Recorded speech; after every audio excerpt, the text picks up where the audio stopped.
Nous sommes le 26 juin, Exactement.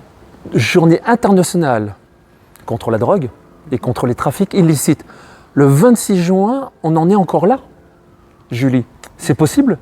C'est possible. Malheureusement, la drogue est vraiment un fléau. On le voit ici à Bruxelles, mais partout en Belgique, partout au monde en réalité. La drogue est vraiment un fléau et il faut y faire quelque chose. Et nous pensons que la solution est la prévention.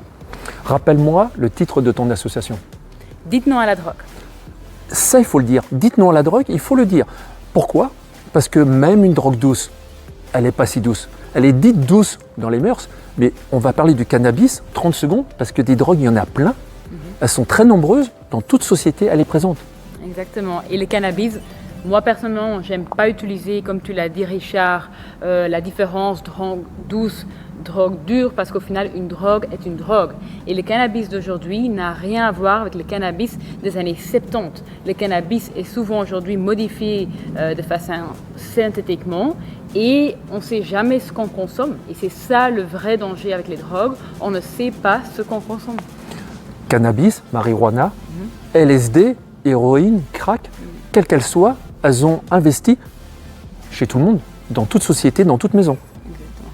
Tu aurais un pourcentage pour nous donner une idée de l'ampleur du dégât? Par exemple, il y a à peu près un Belge sur 4 Un âgé Belge sur 4. de 15 à 64 ans qui a déjà consommé du cannabis, ce qui est énorme. Un Belge sur 4. Ouais. Et il y a par exemple un Belge sur 10 qui a une consommation problématique d'alcool. Il faut dire non à la drogue. Alors, pour tes actions, c'est carrément des actions coup de poing. Julie, comment tu fais pour être sur tous les fronts et surtout avoir été reçue au JO? Tu as carrément été au JO, fait une action méga coup de poing au JO pour pouvoir distribuer les flyers et être présent. Comment tu fais? Tu as une équipe? Comment ça se passe?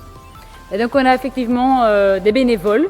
Donc on fait par exemple, on organise des stands d'information où on place notre tonnelle par exemple sur un festival, on distribue nos livrets d'information.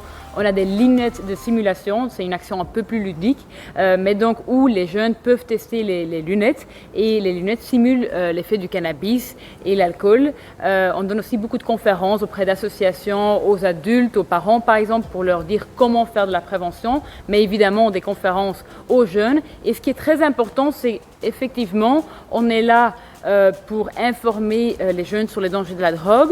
Mais ce qui est très important, je pense, l'erreur qui est faite, c'est souvent on dit « Ah, il faut jamais consommer de drogue, non, jamais consommer de drogue », mais on n'explique pas pourquoi. Et tout ce que notre association fait, c'est vraiment informer les jeunes afin qu'ils puissent décider en toute connaissance de cause de ne pas en prendre. Donc on ne veut pas jouer ce rôle moralisateur, on dit « Voici les faits, à vous de prendre la bonne décision ». Tu n'es pas présente pour rien, Julie. Je vois que c'est très concret. Mais tu es entourée, je crois que tu connais quand même des personnes, des personnalités, voire même des médecins de renom qui sont présents avec toi. Oui, bien sûr. Donc on travaille beaucoup avec, par exemple, des anciens toxicomanes qui partagent leurs témoignages. Et puis on travaille effectivement avec des médecins, comme par exemple le spécialiste en santé publique, le docteur Francis Ndé. Et effectivement, donc il faut vraiment travailler sur ce sujet de prévention de différents angles. Alors, j'ai eu la chance de le rencontrer. On va faire voir un petit outil de travail, car rencontrer des gens, c'est bien, rencontrer des spécialistes, c'est mieux, mais avoir ces outils pédagogiques, c'est encore beaucoup mieux. La boîte qui va représenter tous ces livrets. Alors, cannabis, on le disait, même problème que n'importe quelle drogue. Oui, bien sûr. Bien sûr. Nous C'est avons une drogue très vicieuse en fait, le cannabis. le LSD avec ses fameuses lunettes ou qu'on peut essayer lors d'un festival. Je les ai essayées. Je peux vous dire, c'est terrible dans la situation quand on est sain d'avoir ces lunettes. On ne comprend pas ce qui nous arrive. Non, tout à fait, effectivement. LSD. Combien de livrets y a-t-il en tout? Il y a 15 livrets en tout. Donc sur les drogues les plus courantes, cannabis, alcool, cocaïne, crack aussi, un très grand problème à Bruxelles, l'ecstasy évidemment. Nouveau livret sur le fentanyl, ce qui est très important parce que la quantité d'une graine de sel peut mener à une overdose. Crack, beaucoup de problèmes sur Bruxelles. Exactement. Ribecourt, pour ne pas que citer ce problème, où on s'est battu justement pour éviter. Même la STIB a changé sa disposition d'entrée, mais rien n'y fait. Quand on est possédé par la drogue, quel est le recours réel? Ça, c'est autre chose. Nous, on travaille vraiment sur la prévention. Il y a des centres de réhabilitation. Je pense que c'est très important quand la personne choisit son centre ou que c'est un centre qui essaye d'opérer d'une façon naturelle. Souvent, on donne d'autres drogues. Par exemple, pour arrêter la cocaïne, après on donne une autre drogue, ce qui n'est pas forcément une solution. Donc, essayez de trouver des méthodes plus naturelles. Il faut rappeler qu'aussi tu as des parents, donc leur enfant était toxicomane, tu as des toxicomanes, comme tu le disais tout à l'heure, qui t'entourent, qui sont là, qui peuvent carrément interagir. Car la cocaïne n'a rien de fun. C'est pas elle qui va rendre la soirée plus magnifique. Non, bien sûr. Et le message que je veux vraiment apporter aux jeunes, c'est que évidemment, il y a des souffrances dans la vie, il y a des situations qui sont vraiment difficiles, par exemple, si ça ne va pas bien à l'école ou ça ne se passe pas bien à la maison, etc. Mais la solution n'est jamais de prendre la drogue, parce qu'au final, quand on essaye d'échapper ces problèmes en utilisant de la drogue, c'est la drogue qui devient le problème. Et ça, c'est encore bien pire.